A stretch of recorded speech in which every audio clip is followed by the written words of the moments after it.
গল্পকথন by Juthi চ্যানেলে আজকে শুনবেন হুমায়ূন আহমেদের একটি গল্প, কৃষ্ণপক্ষ। হানিফ দাঁড়িয়ে আছে জারুল গাছের নিচে। জায়গাটা বেশ সুবিধাজনক। গাছগাছরায় ঝুপড়ির মতো হয়ে আছে। দূর থেকে তাকে দেখার উপায় নেই। টর্চের আলো ফেললেও বোঝা যাবে না। কিছু কিছু বেয়াক্কেল লোক টর্চের আলো রাস্তায় ফেলার বদলে আশেপাশের ঝোপঝাড়েও ফেলে। তবে আসার কথা হলো, টর্চওয়ালা লোক এই অঞ্চলে নেই বললেই হয়। যে দু একজন আছে তারা ব্যাটারি বাঁচাবার জন্য খুট করে খানিকটা আলো ফেলেই টর্চ নিভিয়ে ফেলে। ভাদ্র মাস, তালপাকা গরম পড়েছে। হানিফের গায়ে মার্কিন কাপড়ের মোটা পাঞ্জাবি, গা অসম্ভব ঘামছে। অবশ্য এরকম অবস্থায় সবসময় তার গা ঘামে। মাঘ মাস হলেও ঘামত। বড় ধরনের কোনো কাজের আগে আগে তার এমন হয়। মানুষ মারা সহজ কোনো কাজ না, বড় কাজ। হানিফ দাঁড়িয়ে আছে নবাবগঞ্জের মুন্সি রইসুদ্দিন নামের একজন লোককে খুন করার জন্য। মুন্সি রইসুদ্দিনকে সে চেনে না। লোকটা ভালো কি মন্দ তাও জানে না, তবে মন্দ হবারই সম্ভাবনা। ভালো নির্বিরোধী কোনো মানুষকে কেউ খুন করতে চায় না। অবশ্য লোকটি ভালো হলেও কিছু যায় আসে না। কাজটা করে দিলে হানিফ 5,000 টাকা পাবে, এটাই আসল কথা। 5,000-এর মধ্যে 1,000 তাকে দেয়া হয়েছে, বাকি 4,000 কাজ শেষ হলে পাওয়া যাবে। আজ কাজ শেষ হলে আজ রাতেই। এইসব ব্যাপারে টাকা পয়সা নিয়ে কেউ ঝামেলা করে না। মাঝে মাঝে বেশিও পাওয়া যায়। 3 বছর আগে এরকম একটা কাজের জন্য 2,000 টাকা বেশি পাওয়া গেল। 6,000-এ চুক্তি হয়েছিল। পুরো টাকাটা পাওয়ার পর হানিফ বলল, বকশিস দেবেন না? মোবারক শাহ নামের আধবুড়ো মানুষটা অতি দ্রুত মাথা নাড়তে নাড়তে বলল, অবশ্যই দিব। তৎক্ষণাৎ 2,000 টাকা দিয়ে ক্ষীণ গলায় বলল, আপনি খুশি তো? এই একটা মজার ব্যাপার। কাজ শেষ হবার পর তাকে আপনি আপনি করে বলা হয়, এর আগে তুমি। হানিফের ধারণা ভয়ের চোটে আপনি বলে। হানিফ মোবারক শাহ নামের বুড়ো লোকটাকে বলেছিল, আমি বসতেছি, কাজ ঠিকমতো সমাধান হয়েছে কিনা খোঁজখবর নিয়ে আসেন, তারপর যাব। মোবারক শাহ চমকে উঠে বলেছিল, তার দরকার হবে না, আপনার কথা 16 আনা বিশ্বাস করতেছি, আপনার বসতে হবে না, আপনি যান। একটু বসি, 1 কাপ চা খাই। মোবারক শাহ ফ্যাকাশে মুখে বলেছে, চায়ের আয়োজন বাড়িতে নাই, আপনি দোকানে গিয়ে চা খান, ভাঙতে টাকা দিতাছি। এই বলে 5 টাকার ময়লা একটা নোট বের করে দিল। হানিফ নোটটা পকেটে রাখতে রাখতে মনে মনে হেসেছে। লোকটার ভয় দেখতে মজা লাগছে। হারামজাদা, মানুষ মারবার সময় খেয়াল ছিল না। আপনি তাহলে এখন যান, বেশিক্ষণ থাকা ঠিক না। হানিফ উদাস গলায় বলল, কোনো অসুবিধা নাই। আপনি হলেন বিদেশি লোক, আপনারে সন্দেহ করব? আরে না, কি সন্দেহ করব? এত বড় গঞ্জ, বিদেশি লোক তো থাকবই। 1 গ্লাস পানি দিতে বলেন। পানি দিতেছি, পানি খেয়ে তাড়াতাড়ি চলে যান। পানি খাওয়ার পরও হানিফ যায় না। জর্দা দিয়ে পান খেতে চায়। পান মুখে দিয়ে বিড়ি ধরায়, উদাস ভঙ্গিতে টানতে থাকে। আসলে কাজ শেষ হবার পরপরই জায়গা ছেড়ে চলে যেতে তার ইচ্ছে করে না। বড়ই ক্লান্ত লাগে, ঘুম পায়। তাছাড়া এইসব ঘটনার পর কী সব কথাবার্তা রটে সেগুলোও শুনতে ইচ্ছে করে। থানা থেকে পুলিশ সাহেব এসে চারদিকে মিথ্যা আতঙ্ক জাগিয়ে তোলে। একে ধমকায়, তাকে ধমকায়। এগুলো দেখতে ভালো লাগে। পুলিশ সাহেব মুখে দুঃখ এবং রাগ রাগ ভাব ফুটাতে চেষ্টা করেন, কিন্তু পারেন না। পুলিশ সাহেবের মুখ দেখে মনে হয় তিনি গভীর আনন্দ বোধ করছেন। খুন খারাপি মানেই তাদের পকেটে কিছু কাঁচা পয়সা। কাজেই এইসব ঘটনায় তারা আনন্দিত হবেন, এটাই স্বাভাবিক। খুব কম করে হলেও 10-12 জনকে ধরে হাজতে পুরে দেবেন। এদের ছাড়াতেও টাকা লাগবে। খুনির শত্রুদের টাকা দিতে হবে। যে খুন হয়েছে তার আত্মীয় স্বজনদেরও টাকা খরচ করতে হবে। টাকারই খেলা। পায়ের কাছে মর্মর শব্দ হলো। হানিফ চমকে খানিকটা সরে গেল। সাপ খুব হতে পারে। ভাদ্র মাস হলো সাপের মাস। গরমে অতিষ্ঠ হয়ে গর্ত ছেড়ে বের হয়। হানিফের সঙ্গে একটা টর্চ আছে। আলো ফেলে দেখবি কি না? ব্যাপারটা কি? না, সেটা ঠিক হবে না। আশেপাশে কেউ নেই। টর্চ জ্বালালেও কোনো ক্ষতি হবে না। তবু সাবধান থাকা ভালো। পায়ে ঝিঝি ধরে গেছে। কতক্ষণ ধরে সে দাঁড়িয়ে আছে তা নিজেই ধরতে পারছে না। মাঝে মাঝে মনে হয় সময় কাটছেই না, আবার মাঝে মাঝে মনে হয় অতি দ্রুত কেটে যাচ্ছে। হানিফ বসল। হাতের আঙুলে আগুন আড়াল করে সিগারেট ধরালো। পকেটে 10টা সিগারেট নিয়ে এখানে এসে দাঁড়িয়েছিল। এখন সিগারেট আছে 3টা। 7টা এর মধ্যেই খাওয়া হয়ে গেছে। এর থেকে মনে হচ্ছে রাত কম হয়নি। হানিফ রুমাল দিয়ে ঘাম মুছল। অন্য সময় এতটা ঘামে না, আজ বড় বেশি ঘামছে। মুখের ভেতরটাও নোনতা লাগছে। মানুষের মুখের ভেতরেও কি ঘাম হয়? মনে হয় হয়। না হলে মুখের ভেতর নোনতা লাগতো না। ঘুটঘুটে অন্ধকার। কৃষ্ণপক্ষের রাত। অন্ধকার হবেই। আকাশে মেঘ থাকায় নক্ষত্রের আলোও নেই। খুন করার জন্যে সময়টা ভালো না। এরকম অন্ধকার রাতে ভুল ভ্রান্তি হয়। ভুল লোক মারা পড়ে। চাঁদনি রাত হলে ভুল ভ্রান্তি হয় না।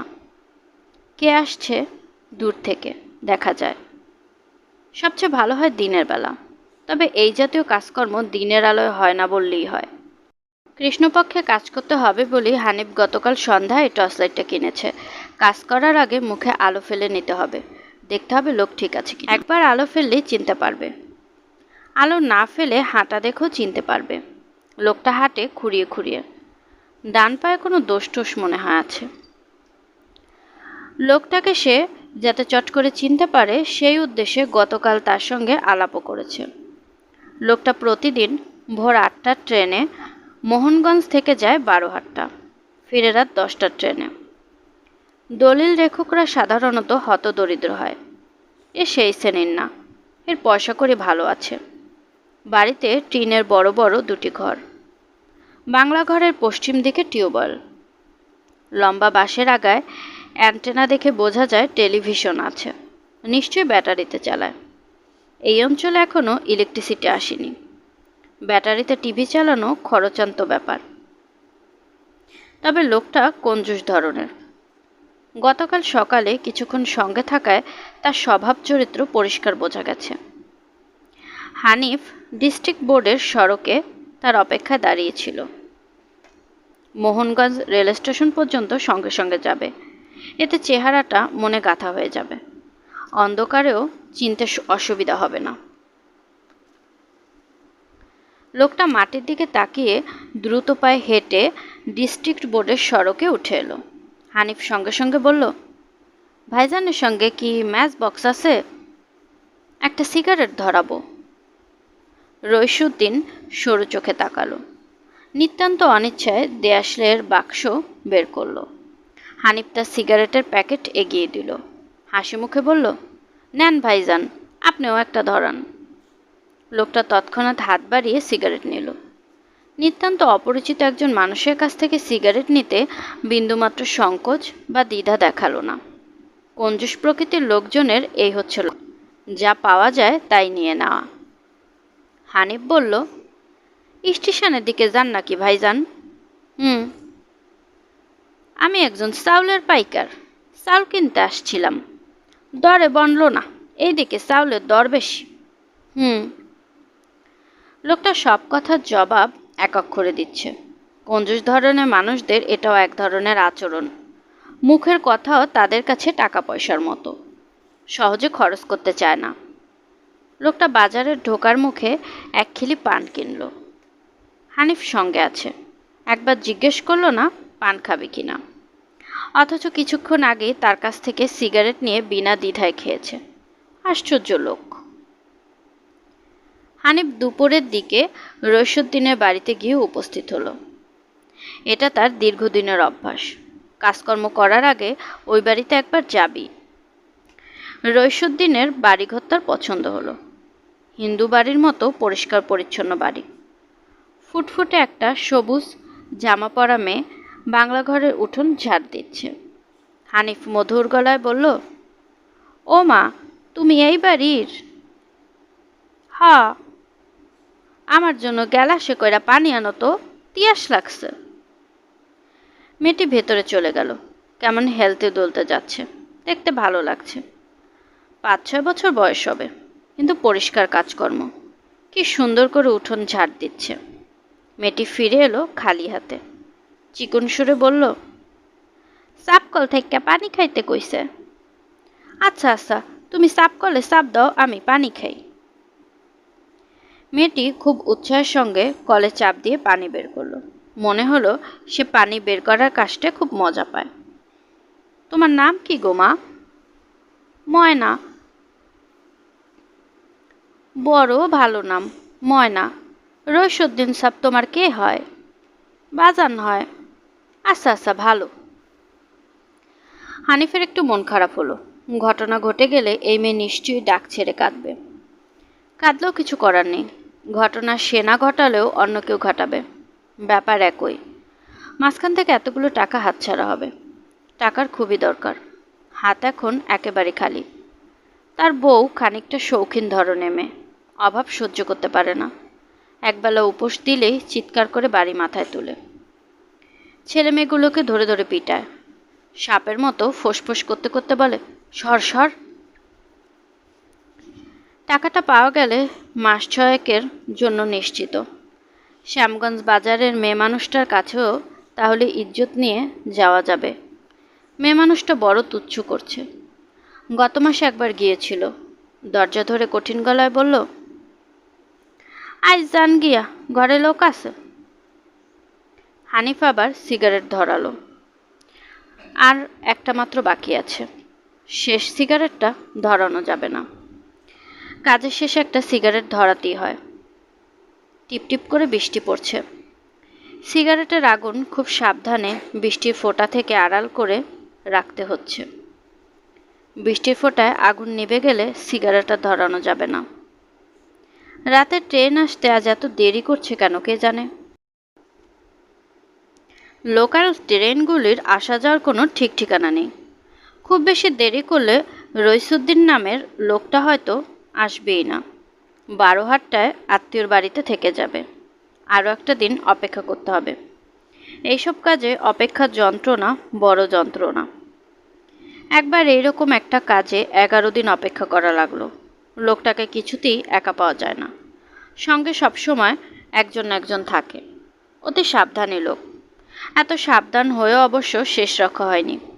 কপালে মরণ লেখা থাকলে সাবধান হয়েও লাভ হয় না। লক্ষিন্দর লোহার ঘর বানিয়েও বাঁচতে পারেনি। এই লোক অবশ্য সাবধানী না, একা একাই ঘোরাফেরা করে। তার এত বড় একজন শত্রু আছে তা বোধহয় জানেও না। না জানাই ভালো। জানলে সারাক্ষণ ভয়ে ভয়ে থাকতে হয়। মৃত্যু ভয় নিয়ে বেঁচে থাকার চেয়ে মরে যাওয়া ভালো। তাছাড়া মরাটা ভয়াবহ কিছু না। একদিন না একদিন সবাইকেই মরতে হবে। রোগে ভুগে বিছানায় শুয়ে কাতরাতে কাতরাতে মরার চেয়ে এইভাবে মরে যাওয়া ভালো। কষ্ট অনেক কম। মৃত্যুর পর শহীদের দরজা পাওয়ারও একটা সম্ভাবনা থাকে। অপঘাতে মৃত্যু হলে শহীদের দরজা পাওয়া যায়। মৌলানা সাহেব একবার ওয়াজে বলেছিলেন, অপঘাতে মৃত্যু আর পেটের অসুখে মৃত্যু, এই দুইয়ের মধ্যে শহীদের দরজা পাওয়া যায়। মৌলানা সাহেবের সব কথা কেন জানি বিশ্বাস হতে চায় না। পেটের অসুখে মৃত্যু হলে শহীদের দরজা পাওয়া যাবে, কি জন্যে? কারণটা কি? সত্যি হলে অবশ্য ভালোই হয়। তাহলে বড় মেয়েটা শহীদের দরজা পায়। মেয়েটা মারা গেল পেটের ব্যথায়। কোনো চিকিৎসা করাতে পারেনি। কি চিকিৎসা করাবে? হাতে নাই একটা পয়সা। মেয়েটা ছটফট করেছে আর বলেছে, বাজান, আমারে ডাক্তারের কাছে লইয়া যাও। হানিফ নিয়ে গিয়েছিল। ডাক্তার সাহেব গম্ভীর মুখে বলেছিলেন, পেট কাটা লাগবে, 3000 টাকা খরচ হবে কমসে কম। টাকা আছে? না থাকলে সরকারি হাসপাতালে ভর্তি করে দে। হানিফ তাও পারেনি। মেয়েটা কোলের উপর ছটফট করতে করতে মরল। বড় মেয়েটার মৃত্যুর পর মানুষ মারার প্রথম কাজটা হানিফ করে। যে মানুষটাকে প্রথম মারে তার নাম ছিল দবির। মরার সময় সেও অবিকল তার মেয়ের মতো ছটফট করতে করতে হানিফকে বলল, আপনি আমারে ডাক্তারের কাছে লইয়া যান। কি আশ্চর্য কথা, যে তার পেটে ছোড়া বসিয়েছে তাকেই অনুরোধ করছে ডাক্তারের কাছে নিয়ে যেতে। মৃত্যুর সময় মানুষ অদ্ভুত অদ্ভুত কাণ্ড কারখানা করে, কেন করে কে জানে। একবার এক লোকের পেটে ছোড়া বসাবার পর দুহাতে পেট চেপে বসে পড়তে পড়তে খুবই অবাক হওয়া গলায় জিজ্ঞেস করছিল, ভাইজান আপনার নাম কি? মৃত্যুর সময় মানুষের মাথায় বোধহয় কিছু একটা হয়, সব গোলমাল হয়ে যায়। তার বড় মেয়েরও তাই হয়েছিল। মৃত্যুর ঠিক আগে আগে সে তাকে জড়িয়ে ধরে বলেছিল, বাজান আপনি হাসতেছেন কেন, কি হয়েছে? হানিফ তখন হাসছিল না, চিৎকার করে কাঁদছিল। সেই কান্না মৃত্যুর সময় মেয়েটার কাছে হাসি হয়ে ধরা পড়ল। পিঁপড়া কামড়াচ্ছে। রাতে পিঁপড়া কামড়ায় না, কিন্তু এখন কামড়াচ্ছে কেন কে জানে। হানিফ ঝোপের আড়াল থেকে বের হয়ে এলো। প্রায় তার সঙ্গে সঙ্গে দেখা গেল রইসুদ্দিন আসছে, পা টেনে টেনে আসছে। হানিফ ছোট্ট নিঃশ্বাস ফেলল। শেষ সিগারেটটা রয়ে গেছে, কিছুক্ষণের মধ্যেই তা ধরানো যাবে। তবে দিয়াশলাই ভিজে গেছে। ভেজা দিয়াশলাই দিয়ে এই সিগারেট ধরানো সমস্যা হতে পারে, এই নিয়ে সে খানিকটা চিন্তিত এবং বিষণ্ণ। শুনছিলেন হুমায়ুন আহমেদের লেখা গল্প কৃষ্ণপক্ষ। আজকের গল্পটি কেমন লাগলো কমেন্ট করে জানাতে ভুলবেন না। আমি আমার নিজের মতো করে আপনাদেরকে গল্প পাঠ করে শোনানোর চেষ্টা করছি, তাই ভুল ত্রুটি কিছু হলে আশা করি ক্ষমা সুন্দর দৃষ্টিতে দেখবেন। এবং গল্প পাঠ ভালো লাগলে প্লিজ আমার চ্যানেলটিকে সাবস্ক্রাইব করবেন। চাইলে অন্যদের সাথেও শেয়ার করতে পারেন। গল্পকথন বা জ্যোতি চ্যানেলের সাথেই থাকবেন আশা করছি। আল্লাহ হাফেজ।